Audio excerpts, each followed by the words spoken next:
Last year's fall fire season was one of the worst in our state's history. The Department of Energy and Environmental Protection says during the entire fall season, there were 605 fires. They burned more than 500 acres and destroyed 8 structures. Hundreds of firefighters spent days trying to put out the fires.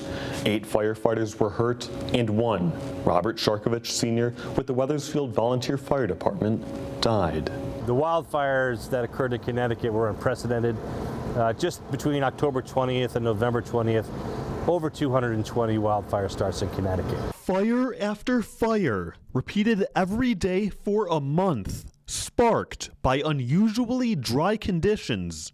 Conditions the state's director of forestry, Chris Martin, says we are seeing once again, even earlier than usual. We're going to anticipate possible uptick in wildfires in Connecticut, and the daily fire danger rating probably staying in the moderate to high category. 500 acres might not seem like a lot when compared to other states, but Connecticut's fires often pose an even greater risk to homes, businesses, and people's lives. 2-3 acres really in other states is not a big deal.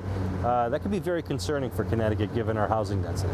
Because of this proximity, Connecticut foresters have to be careful when they manage vegetation and can't conduct as many prescribed burns as other states. Our springtime is usually our prescribed burn time, and we do a lot of habitat work and very little wildfire risk reduction actually.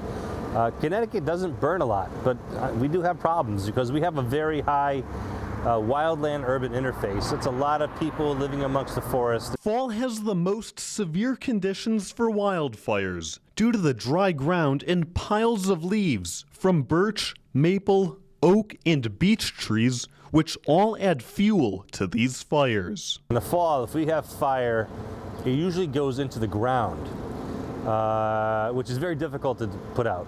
You basically have to excavate the dirt because the upper layers of the soil is burning.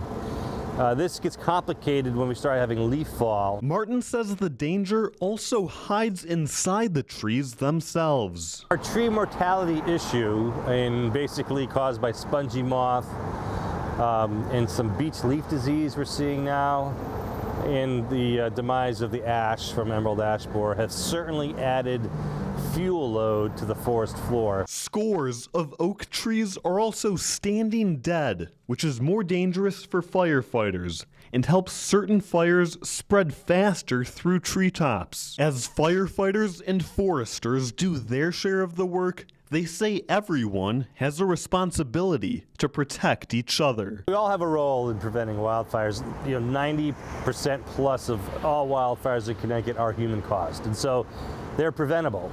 Remember, especially this time of year, that open burn permits are not valid when fire danger is high. Also, don't leave any fires unattended, and after a campfire or cooking fire, the ground should be cool to the touch after you put a fire out. In studio, Tim Lateau, Fox 61.